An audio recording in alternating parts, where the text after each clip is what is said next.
মুজিব না? আল্লাহর এক নাম হলো মুজিব। বুঝলেন নাই? এখন ইয়া মুজিব রাখলে এরা খুশ, এরাও খুশ। তো বাংলাদেশের মানুষের অবস্থা এমন ছিল যে সবাই এটা মনে করছে যে হাসিনা যতদিন না মরছে শান্তি নাই, মানে আপনার নাম হইতে পারতাম না। শান্তি তো এখনও নাই, এই শান্তি দিতে পারতাম না। আমি যে কথা বলতেছি শুনেন, গণতন্ত্রের কনসেপ্ট আর আমাদের কনসেপ্টের পার্থক্য বুঝেন। আমাদের কনসেপ্টের মৌলিক উৎস আল্লাহর কোরআন। বলেন, আমাদের রাষ্ট্র কনসেপ্টের মৌলিক উৎস আল্লাহর আল কোরআন। আব্রাহামের কনসেপ্ট কখনো আমাদের মৌলিক কনসেপ্ট হতে পারে না। দুনিয়ার কল্যাণ রাষ্ট্রের কনসেপ্ট আমাদের কাছে মৌলিক হতে পারে না। হ্যাঁ, আমরা কল্যাণ রাষ্ট্রের কনসেপ্ট গ্রহণ করব, আমরা আধুনিক রাষ্ট্রের কনসেপ্ট গ্রহণ করব, আমরা উন্নত রাষ্ট্রের কনসেপ্ট গ্রহণ করব। কতটুকু? যতটুকু কোরআন সুন্নাহ সাপোর্ট করে।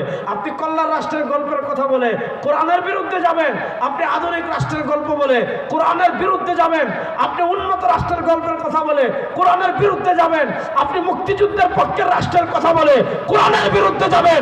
আপনার রাষ্ট্রে আমরা লাথি মারি, আমাদের কাছে সবচেয়ে বড় আল্লাহর কোরআন। আল্লাহর কোরআনের চেয়ে বড়। আল্লাহু আকবার, আল্লাহু আকবার।